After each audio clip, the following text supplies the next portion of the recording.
To start off by being frank. We all would like the music to keep going, right? But all good things come to an end, and so does a good program.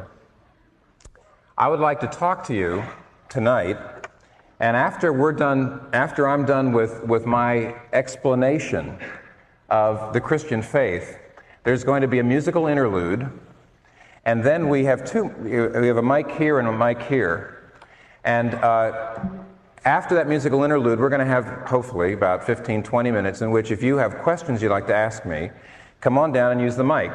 Now, obviously, if you get down here, I'll be able to hear you. The reason for the mic is so that everybody else can hear the question.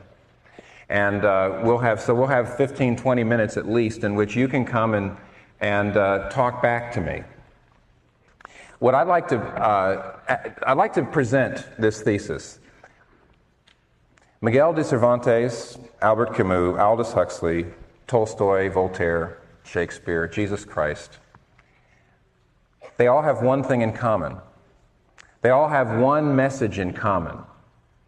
They know that the average person is so busy in both work and play that you ratchet around for years and years without asking yourself, what is my reason for doing all this? What is my reason for life? What is the reason I'm doing anything and everything?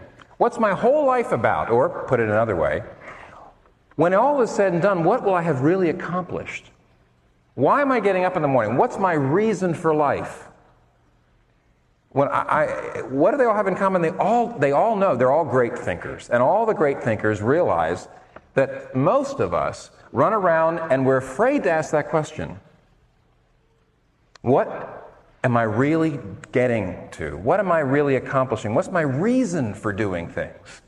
Yeah, a good example of that is if I saw one of you after the service and after the program here, and I said to you, tomorrow at 2:30, meet me at the corner of 86th and Park Avenue. And you said, why? I said, just meet me there. You'd want to know the reason. And you're busy people. You're probably very busy people. You're doing a lot of important things. And you would say, hey, if I'm going to spend my time, if I'm going to spend an hour getting to see you, seeing you, and getting back or more, there has to be a reason for it or I'm not going to do it. Okay, that's fair enough. You want a reason. And yet, if I ask most of you, what is your reason for your whole life? What is the reason you're doing your job? What is the reason that you're getting married? What is the reason you want to get married? What are you after? When your life is all over, what will you have really accomplished? Many of you will not be able to give an answer. You want to know the reason for me to meet you. You want to know a reason for that hour. You want justification for it, yet you can't justify your own life. Now, who am I talking to? I'm talking to people in general because that's the message of the great thinkers. Let me give you a quick example of this. Tolstoy. I've got a series of quotes here. They're long quotes. You know why? Because it's Tolstoy. All right? 1879, Tolstoy wrote his Confessions, somewhat near the end of his life, and he talked about a huge crisis that he had in his life when he was about 50 years old. And he says this. He had been actually living quite a life. He was very famous. He was very influential. He was really quite well off.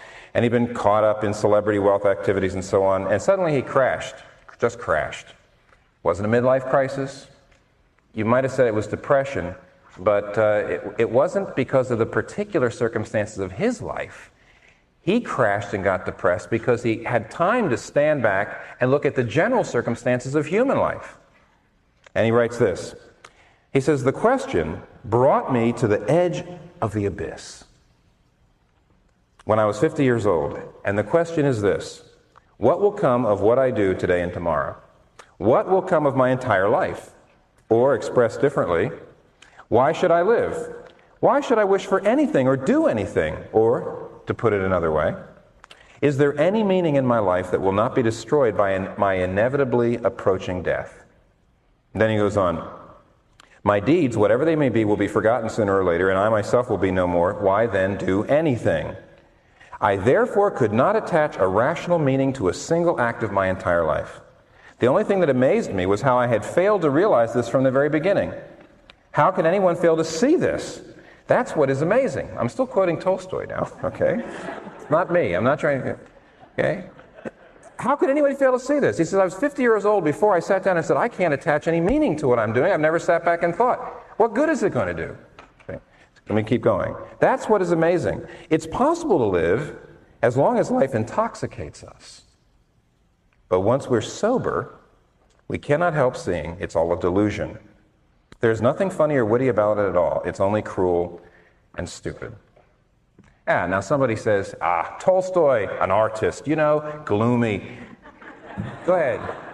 You can call him names if you want, but you're not refuting his logic, I see. He says, if I'm going to die, and if this life is all there is, life means nothing. Because no matter what I do, it won't make any difference. I'll be forgotten. Now you say, Tolstoy, what do you mean he'll be forgotten? He will be forgotten. He won't be forgotten as fast as you and me. But he will be, and he realized that. And he says, it's not funny. At the end of Cheers, the last episode of Cheers, the last 10 minutes is a place where they're all sitting around the bar, and Fraser says, some people think that all life is an accident, and therefore all existence and everything that we do is meaningless. And I think somebody says, there's a cheerful thought, and everybody laughs, Tolstoy says it's not funny. He says, you're still intoxicated. You're still so busy you don't want to ask the question, what is the reason for my life? What is my life about? Because, he says, the question will bring you to the abyss. That's Tolstoy. But frankly, I could go on with a lot of other quotes, and I won't, to show you that that's really the mark of the great thinkers. They say, stop ratcheting around. Stop being so busy. And stand back and say, what am I really living for? Now, there's a lot of answers to that possible question. I would like to give you the main one that modern people, especially modern people in New York, have given to that question. What are you living for? Now, the main answer that modern people in a place like New York give is, I'm living to be free. I'm living to follow my heart. I'm living to find what I want to do and do it with all my might. Now, that's not the only answer. There's plenty of other ways to answer. But what I'm going to do is I'm going to just take that for the next few moments and try to show you that that is an untenable position. And I'd like to reason with you this way. Now, this is a little complicated. I found that New Yorkers would rather get lost in a discussion than have their intelligence insulted. I found people out in the rest of the world are kind of the other way around. They'd rather follow you. New Yorkers would rather you say, "Go ahead, push me." Okay. The argument goes this way. You want freedom? The great thinkers, Camus, Sartre, other people like that, I'm going to give you a little list here. All the great thinkers will say, if you want absolute freedom to live your life the way you want, you have got to admit the utter meaninglessness of life. If you want complete freedom, you must face utter meaninglessness. That's the first point. Then my second point is going to be, nobody can live that way. Nobody can live that way. To really believe that life is meaningless gets you into convolutions that are emotional, convolutions that are psychological, convolutions that are logical, convolutions that are philosophical, and you can't even live that way. Because life does have meaning, and both freedom and meaning are found in Jesus Christ. That's the argument. Let me push it. First, the average person says, yes, that's what I'm living for. I'm living to be free. I'm living to be free. I can believe in God. I can't believe in God. I don't know what I believe in God, about God, but the one thing I believe in is that I have got to be free. I've got to be free to do what my heart calls me to do. Nobody can do that for me. Nobody can tell me how to live. Now, the person the thinker, I think, who is the most brilliant at analyzing the ramifications of this whole position, this whole idea, is Albert Camus. And a book I had to read when I was a freshman in college was The Myth of Sisyphus. Recently we've had a spy scandal, the upper reaches of the CIA. Well, in Greek mythology there was a very, very ancient spy scandal. This has been a problem that's gone on for a long time. Sisyphus was caught giving secrets, celestial secrets, to mortals. And so they caught him. The gods caught him, you see. So this is a problem that's been going on for a long time. And what they did to Sisyphus is something that I think the Justice Department should take notes on. What they did to Sisyphus was incredible. They put him in a position where all day long he had to roll a rock up a huge hill.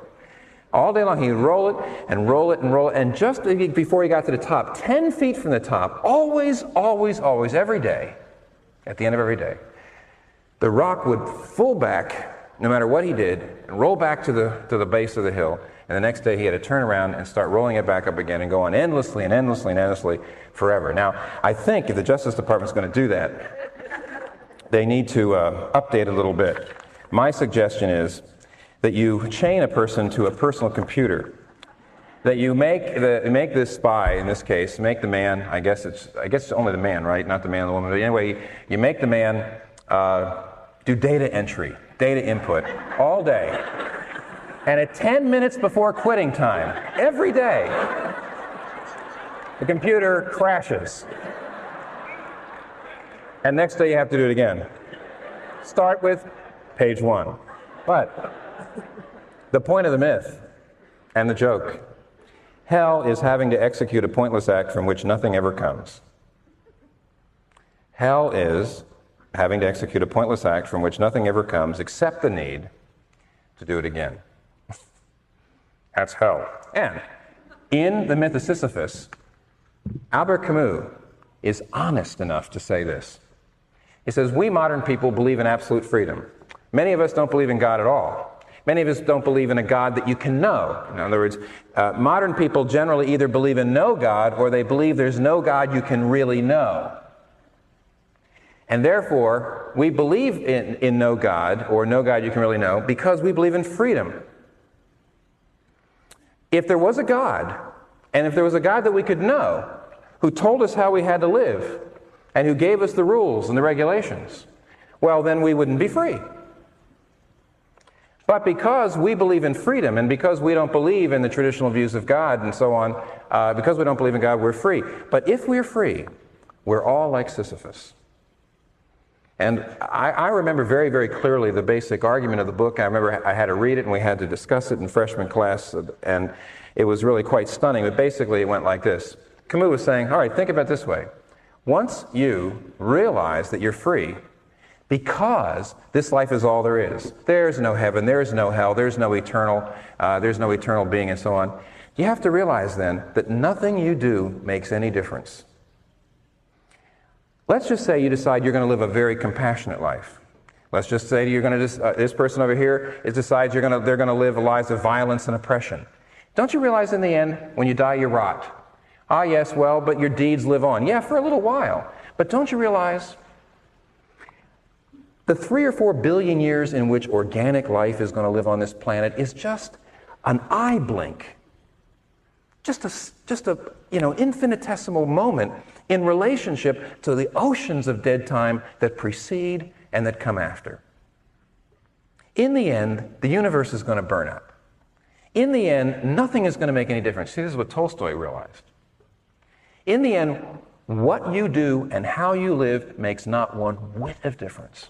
To live a good life, to live a bad life, it doesn't matter. If the Titanic's going down and everybody aboard is about to die, does it really matter whether you go down hugging or mugging? What difference does it make? What difference does it make to you or the person you're mugging? Who cares? We're about to die in 5 minutes. Give me your wallet. What's the guy going to say? He says, what a tragedy. This is my entire life savings. No, what's he going to say? Here, have the wallet. Stab me while you're at it. And Camus says, don't you know what that is? Don't you realize, okay, if it's true that whether you're hugging or mugging 5 minutes before you die, you see, if you're about to die in 5 minutes, hugging or mugging makes no difference. In other words, your life becomes meaningless. But don't you realize you're going to die in 5 minutes, so to speak, anyway. And so will the whole world, and so will the whole universe, and so will the whole civilization. We're all Sisyphus, says Camus. If you want freedom, total freedom, you have a meaningless life. Simple as that. Bertrand Russell put it this way: we're the product of causes that had no provision of the end they were achieving. That is, Our origin, our growth, our hopes and fears, our loves, our beliefs are all but the outcome of the accidental collocation of atoms. All of our labors, all of our devotion, all the genius are destined to extinction in the vast death of the solar system. Only within the scaffolding of these truths, only on the firm foundation of unyielding despair, can the soul's habitation be safely built. Yeah, what Sisyphus is saying, what Camus is saying, what Bertrand Russell is saying, if you have absolute freedom, you must realize that everything you do is pointless. If you want absolute freedom, you have to understand that everything you do is utterly meaningless. Oh yes, Camus, Tolstoy, gloomy artists. Refute their logic. Try it. Let me just give you a more up-to-date person. Stephen Jay Gould, who teaches at Harvard, and he wrote an article just a couple years ago in Life magazine on the meaning of life. He puts it this way. Now, well, I'll make a comment in a minute. He says, we are here because one odd group of fishes had a peculiar anatomy that could transform into legs for terrestrial creatures. And we're here because comets struck the Earth and wiped out dinosaurs, giving mammals a chance they would not otherwise have had available. And therefore, thank your lucky stars in a literal sense. Because the Earth never froze entirely, we are here. Because the Earth never froze entirely during an ice age, we are here. Because a small and tenuous species arising in Africa 250,000 years ago has managed to survive by hook and especially by crook. We may yearn for higher answers. Good writing, isn't it? But none exists. We may yearn for a higher answer, but none exists. This explanation, though superficially troubling, if not terrifying, is ultimately liberating and exhilarating. We cannot read the meaning of life passively as in the facts of nature. We must construct the meaning of life ourselves from our own wisdom and ethical sense. There is no other way. See, just like Camus, it's liberating. The only way to be free, the only way to say I can do whatever I want, I am my own master, is to admit everything is meaningless. The trouble is, and let me read one more before I move to the second point. So my first point is, you want freedom? You want to say, well, I don't know if there's a God, or I don't know that there's a God I can know. There's no God that I have to submit myself to and obey. The argument is, you have to admit that everything you do, every statement you make, every action you take, every choice is meaningless and insignificant. Stephen Jay Gould says this is superficially troubling, but liberating, which means I can do whatever the heck I want. But that's dishonest. Just as I make transition to the next point, let me read you a much more honest statement dealing with the same data by the famous author Aldous Huxley. See, Stephen Jay Gould says it sounds terrifically noble, but now listen. Huxley says in his book Ends and Means, he said, I had motives for not wanting the world to have meaning. Consequently, I assumed that it had none and was able without much difficulty to find satisfying reasons for this assumption. The philosopher who finds no meaning in this world is not concerned exclusively with the problem of academics. The philosopher who finds no meaning in this world is also concerned to prove that there's no valid reason why he should not personally do as he wants to do, or why his friends should not seize political power and govern in the way that they find most advantageous to themselves. For myself, the philosophy of meaninglessness was essentially an instrument of liberation, sexual and political. Don't you see what he's saying? At least he's being honest. We know what we're talking about here. He says, look, you come to urban America, you come to college here, you come to work here, and you say, finally, I can really swing. I'm away from middle America, I can do what I want, you see. You want to be included. This is not a matter of just academics, like he says. He says, you look at the big issues. Is there a God? Is there meaning? Is the Bible true? Is there a revealed way in which I should live? Should I be submitting? And you go to Religion 101, you go to philosophy classes, you read books, and you think, as Huxley says, you're being objective. You're not. No. He says, I wanted to be liberated, therefore I had to adopt the philosophy of meaninglessness. And even Camus admits that. He says, we can't believe in a God. We have to believe in meaninglessness. Otherwise, I wouldn't be free. But let me tell you something else that happens. Really what Huxley's saying is, I would rather choose hopelessness because I would rather rule in hell than serve in heaven. I'd rather be Sisyphus than Moses. Now, the first point, you see it? Somebody says, you haven't proved a thing. You haven't proved a thing. I can tell. You're up there trying to make this Christian religion palatable, and all you've done is made me feel worse about my position. Okay. I feel worse. You've done a little bit of a number on me. I see that now everything is meaningless. All right, but so it is. So what? How do you know that that's just not the case? And I guess the answer would be this. There is no way that you can live on the basis of your worldview. Listen, how are scientific theories justified? How are they proven? It used to be, in days of past, they used to say, well, you prove scientific theories through investigation and observation. Observable phenomenon, that's the way. Well, that's not true. Nobody's ever observed an atom. Nobody's ever observed an electron, a quark. They haven't observed plenty of things that scientific, science has essentially demonstrated things to be the case. Theories that have been proven, justified. The way you justify a scientific theory is you say, does it account for the way things are?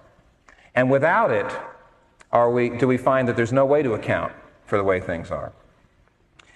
Camus, Sartre, the people I was just reading, they say, yes, well, life is meaningless. I'm free, life is meaningless, that's just the way it is. There is no way that you can believe what you believe without getting into a collision course with your own self, philosophically, psychologically, emotionally. Let me just show you what I mean. First of all, one of the problems that comes up immediately, Voltaire has an interesting statement about this.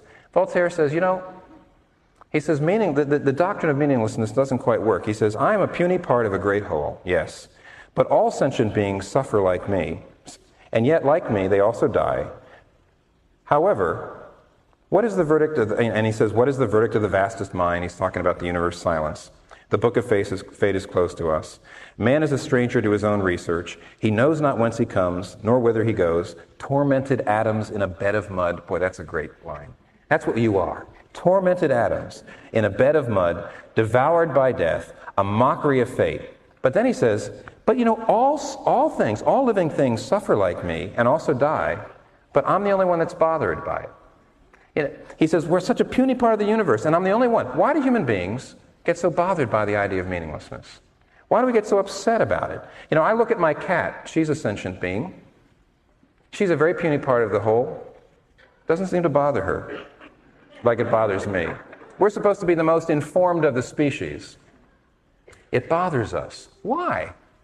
Why is it that when I say life is meaningless, there's a part of you, the emotional part, that says, no.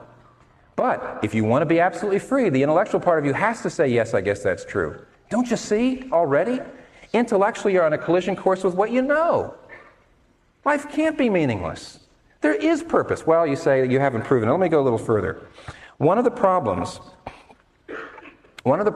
big problems of this whole thing is on the basis of the view you've got. You want to be free, you've got to believe everything is meaningless, and yet you can't live that way. Do you realize, for example, this means that nothing is absolutely wrong?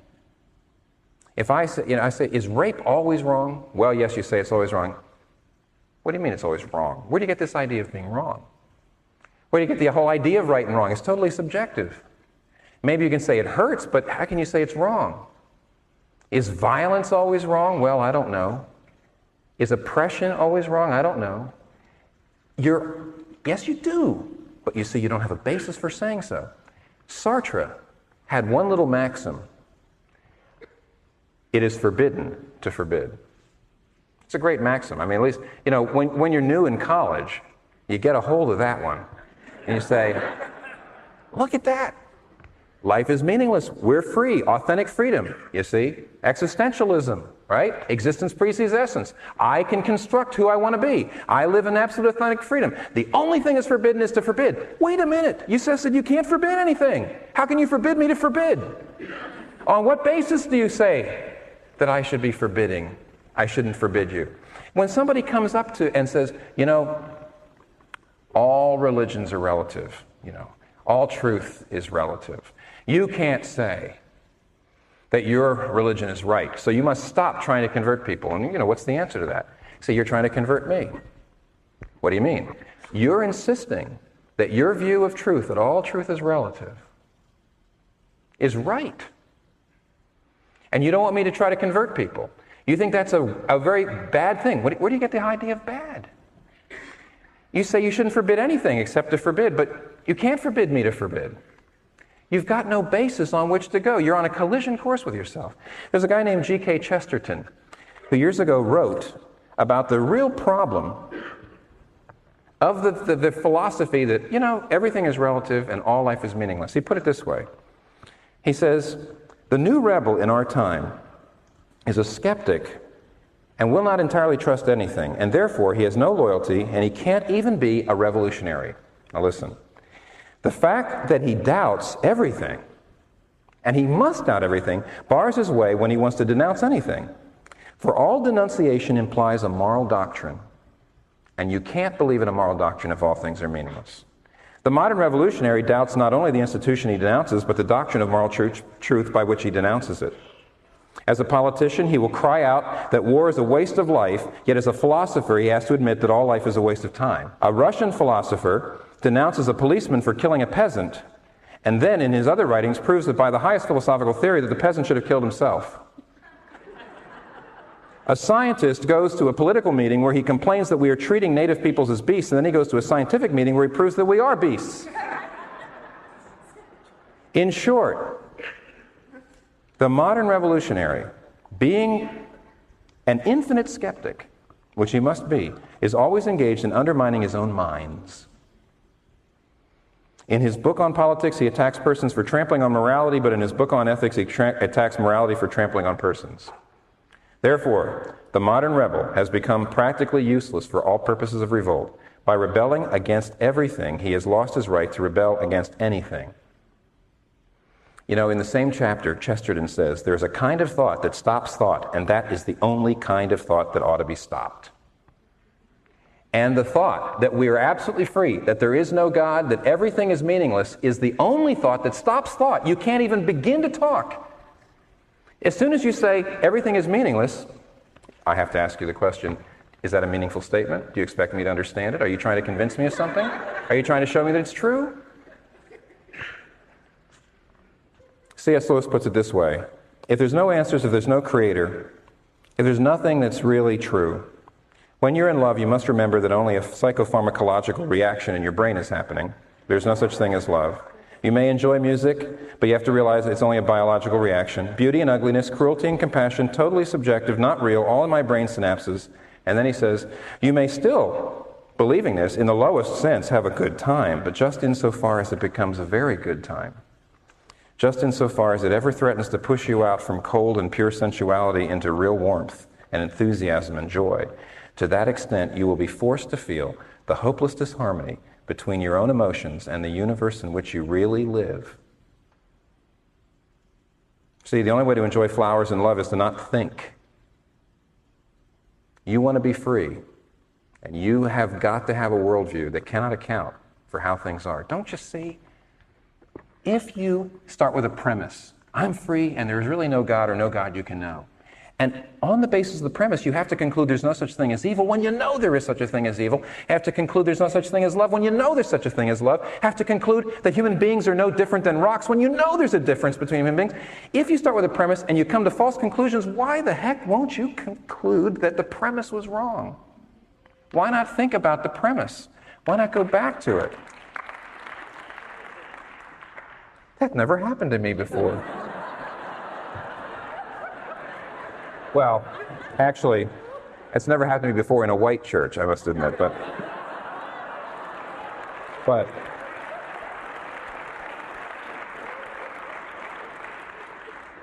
I've been a little concerned that all I've been doing is giving you male thinker quotes. Here's one. Dorothy Sayers said years ago, in this world, there is a view that's called total tolerance, but in hell it's called despair. It's the sin that believes in nothing, cares for nothing, seeks to know nothing, enjoys nothing, finds purpose in nothing, lives for nothing, but remains alive. Why?